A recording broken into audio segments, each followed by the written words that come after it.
Por exemplo, aqui em Romanos, no capítulo 10, esse é o versículo 13, ele diz: porque todo aquele que invocar o nome do Senhor será salvo. Mas eu te pergunto, como uma pessoa pode ser salva se ela não invocar o nome do Senhor? E como ela vai invocar o nome do Senhor se alguém não lhe revelar pelo Espírito de Deus, né? Se alguém não lhe mostrar na palavra de Deus, se alguém não for ali evangelizar e mostrar para aquela pessoa qual é o nome do Senhor. Porque aqui diz que só aquele que invocar o nome do Senhor é que será salvo, né? Todo aquele, não importa qual seja a pessoa, se ela invocar o nome do Senhor, ela será salva. Só que para que essa pessoa creia e seja salva invocando o nome do Senhor, alguém tem que lhe revelar, alguém tem que lhe mostrar, alguém tem que lhe pregar, tem que anunciar que nome é esse, né? Que Senhor é esse. Então, por exemplo, no versículo 14 ele diz: pois como invocarão, né, aquele em que não creram? Como uma pessoa vai invocar aquele em que ele não creu? E como crerão naquele de quem não ouviram? E como ouvirão, aí agora vem, se não há quem pregue?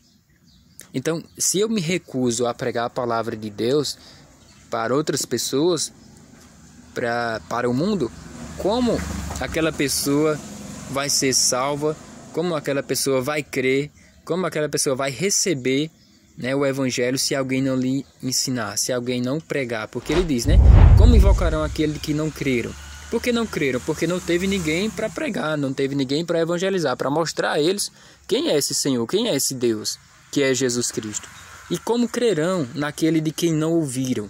Como as pessoas vão crer no evangelho, na revelação, se não tiver alguém ali para fazer eles ouvir, para evangelizar, para pregar a palavra de Deus? Então é um erro muito grave eu dizer que nós não podemos pregar a palavra de Deus e que a palavra de Deus tem que ser pregada somente para essa quantidade de pessoas, para um povo específico. Se eu não conheço os salvos, se eu não sei quem são os escolhidos, os predestinados por Deus, eles podem estar bem próximos de nós e a gente não sabe. Mas a gente tem que evangelizar, é o nosso dever como cristão pregar. Mateus 28:19, por exemplo, né? Jesus diz: ide fazer discípulos de todas as nações, batizando-os em nome do Pai, do Filho e do Espírito Santo. E foi o que os discípulos fizeram. E Paulo aqui está repassando também para a igreja esse conceito, né? Esse mandamento, essa ordem. Então, o que acontece? Nós temos que pregar a palavra de Deus, é dever nosso como cristão. Como Jesus falou, vocês são o sal da terra e a luz do mundo. E o que significa isso? Que se nós não pregarmos a palavra de Deus, não falarmos sobre Cristo, sobre a revelação, o mundo não vai ver em nós a luz. E como nós vamos salgar essa terra se não for através do evangelho? O que salga e o que traz luz para o mundo é justamente a palavra de Deus.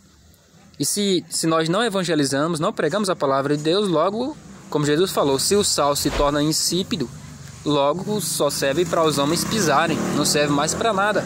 Se eu tenho a revelação, a verdade de Deus comigo, e eu não mostro isso para o mundo, eu me torno esse sal insípido, ou seja, insosso, né? Que não serve mais para nada, só para os homens pisarem.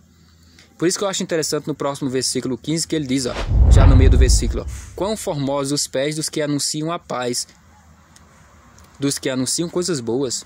Então aqueles que evangelizam, que levam a paz, que levam a verdade, Deus fala que é formosos os pés deles, né? Eles são bênçãos de Deus, porque eles trazem luz, traz conhecimento, né? Traz o sal, para que outras pessoas também sejam salvas, porque Jesus morreu para todos, né? E por todos, é o que está escrito. O amor de Deus é esse, que ele entregou o seu Filho unigênito, para que todo aquele que nele crê não pereça, mas tenha vida eterna.